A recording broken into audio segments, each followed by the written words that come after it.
রাধে রাধে বন্ধুরা, তোমাদের আনন্দময়ীমা লীলা কথা শোনাচ্ছিলাম। আনন্দময়ীমা লীলা কথা তোমাদের শোনাচ্ছিলাম। যতটা অংশ পাঠ করেছিলাম তার পরবর্তী অংশ তোমাদের পাঠ করে শোনাবো। শুনতে থাকো। পরম দয়ালু নারদ ভগবানের কাছে এরূপ অবাধ ছাড়পত্র পেয়ে খুবই সন্তুষ্ট চিত্তে মর্তে এসে উপস্থিত হলেন।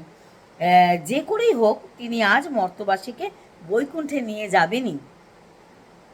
এখানে এসে প্রথমেই তার সঙ্গে এক শুকুরির দেখা হলো। শুকুরেরা অতিশয় ঘৃণিত জীবনযাপন করেন। নারদ তাই মনে করলেন প্রথমেই এদের উদ্ধার করা কর্তব্য।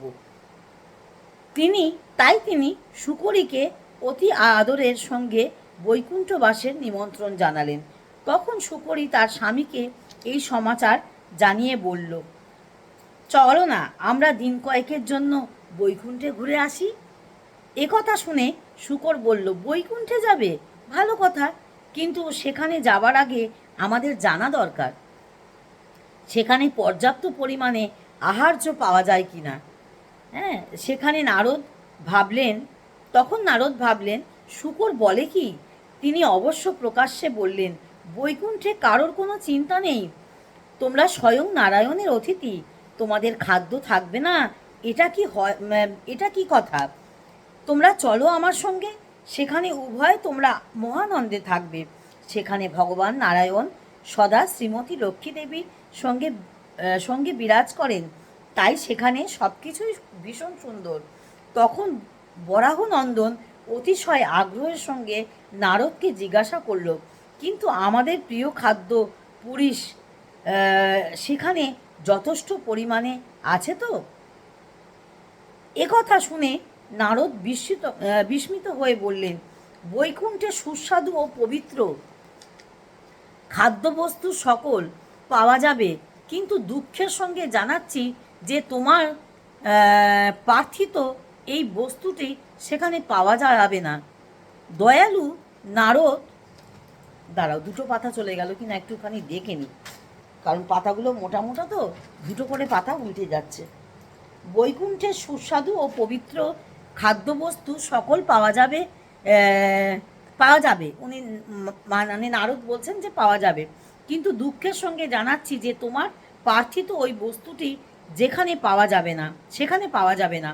দয়ালু নারদের একথা শুনে বরাহ দম্পতি সমস্বরে নারদ মুনির বৈকুণ্ঠে যাওয়ার নিমন্ত্রণ প্রত্যাখ্যান করল। এই সুন্দর গল্পটি বলে আনন্দময়ী মা হাসতে হাসতে বললেন, বিষয় শক্তি সংসারী বদ্ধ জীবেদের অবস্থা ঠিক এই রকম। এখানে নানা প্রকার দুঃখ কষ্ট লাঞ্ছনা গঞ্জনা অপমান তিরস্কার রোগ শোক ইত্যাদি ভোগ করবে, সেটাও ভালো। তথাপি সংসার পরিত্যাগ করে বিমল নিত্য আনন্দের পথ তারা গ্রহণ করবে না, কখনো গ্রহণ করবে না। আনন্দময়ী মায়ের এমনই ভাবধারার আর একটি বিখ্যাত গল্পের কথা এখানে বলবো।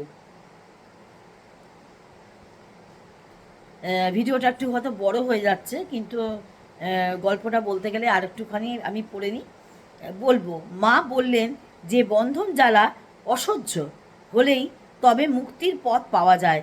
জীব বিষয় বদ্ধ থাকলে শান্তি পাবে কিভাবে? বিষয়ের আস্বাদন করবে আবার মুক্তিও চাইবে, তা কখনো হয় নাকি?